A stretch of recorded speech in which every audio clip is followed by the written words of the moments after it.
dia, 8h15. É o grande tema do dia, o novo calendário para o pagamento do subsídio de Natal a funcionários públicos e pensionistas. Nuno Rodrigues. Funcionários públicos e pensionistas com rendimentos mais baixos que vão receber subsídios em junho e julho, de acordo com o novo calendário que o Governo fez chegar no dia de ontem às mãos dos sindicatos. Temos em direto nesta edição Domingos Azevedo, o bastonário dos técnicos oficiais de contas. Bom dia.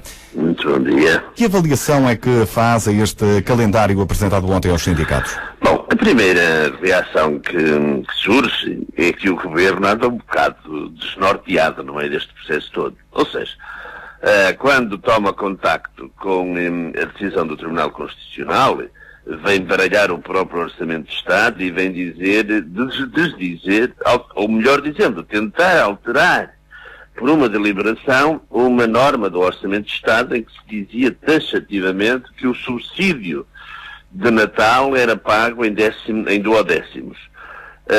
E estava a tentar protelar para o mês de dezembro o pagamento do subsídio de férias, ou chamando aquele que está a ser pago em duodécimos subsídio de férias e dizendo que ia pagar o subsídio de Natal no mês de novembro. Uhum. E agora vem com uma outra proposta que eu acho mais equilibrada e mais de acordo com a lei. É porque há uma coisa que é importante, e as pessoas têm que ter consciência disto, é que o Governo, quando emite normas ou quando emite entendimentos na sua capacidade legislativa, e por isso com a capacidade de normalizar a sociedade, ele é uma espécie de espelho em que a sociedade se revê e se justifica nesses mesmos procedimentos. Ora, ao ter o entendimento que estava a ter da outra vez, a mensagem que mandava para o setor privado e por isso para os cidadãos que veem uma espécie de orientação governativa, era um bocado aquele dizer assim, bom, a lei é aquilo que eu quero que ela seja.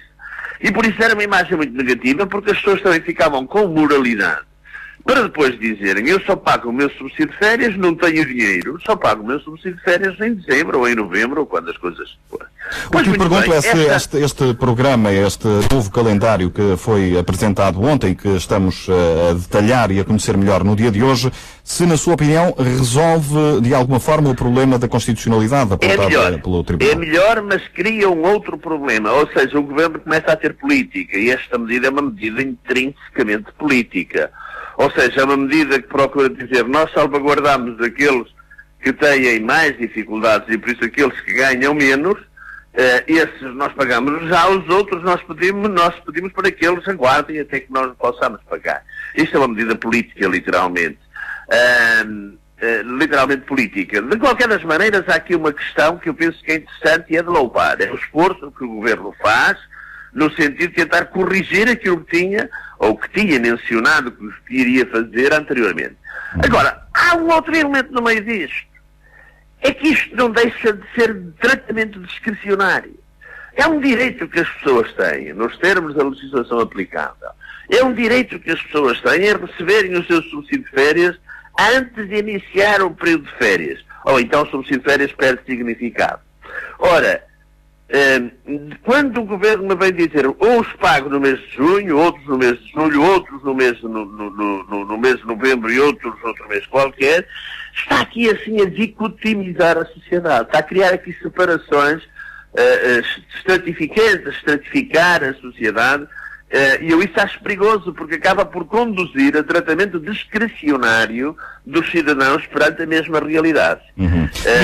Eu aproveitava para recuperar aqui algumas das datas que estão previstas neste calendário. Assim, para a função pública, os trabalhadores da função pública com um salário até 600 euros vão receber o subsídio por inteiro em junho. No caso dos pensionistas com pensão até 600 euros, vão receber o subsídio por inteiro em julho. Depois, para quem ganha entre 600 e 1.100 euros, os trabalhadores da função pública recebem o subsídio com o corte que estava previsto no orçamento em junho. O restante é pago em novembro. E no caso dos pensionistas também com este nível de rendimentos, ou seja, entre 600 e 1.100 euros, recebem subsídio com corte que estava previsto no orçamento em julho. O restante é pago em novembro, no caso da Caixa Geral de Aposentações, ou dezembro, no caso da Segurança Social. Por último, para quem ganha mais de 1.100 euros, no caso dos trabalhadores da função pública, recebem o subsídio na íntegra em novembro, e os pensionistas recebem 10% do subsídio em julho e 90% em novembro, no caso da Caixa Geral de Aposentações, ou dezembro, no caso da Segurança Social. Eu peço desculpa pela demora na interpretação de todos estes dados, mas esta é a tabela que temos. Ouvimos o Sindicato dos Quadros Técnicos do Estado a falar de uma enorme confusão, de um calendário confuso. Como é que se justifica esta diversidade de soluções para cada caso específico? Olha, antes de mais eu acho que é necessário fazer uma outra reflexão muito importante. Como já disse, há aqui alguma confusão e estou de acordo com o Sindicato dos Trabalhadores quando diz isso. Agora, há uma outra realidade no meio de tudo isto. Uma pessoa que trabalhou durante uma vida inteira, que construiu os seus descontos, planificou a sua vida com base num determinado pressuposto ao tempo aplicável, fez uma vida durante 40, 50 anos de trabalho, e chega agora ao fim dessa vida e vem-lhe dizer: olha, você tenha lá calma, porque você foi isso que lhe foi prometido, mas não é isso que nós lhe damos. Damos uma coisa completamente diferente. E pronto, justifica-se isto com as dificuldades financeiras do Estado, com a crise em que o Estado vive. Mas por outro lado, continua-se apenas a ameaçar, apenas como é que é dizer, em palavras, sem qualquer iniciativa, noutros processos onde se pode buscar dinheiro. Como por exemplo as parcerias público-privadas, como por exemplo aquilo que ainda a comunicação social tem recentemente trazido ao lume, que custam milhares de milhões de euros dos swaps na função pública. Bem dizer, tenho visto alguns comentadores dizer: mas é que o risco... Bom, perdoar-me-ão, mas não é o risco, é a falta de preparação dos gestores para gerirem a causa pública e que depois remetem as consequências dessa má gestão para os cidadãos que não podem pagar.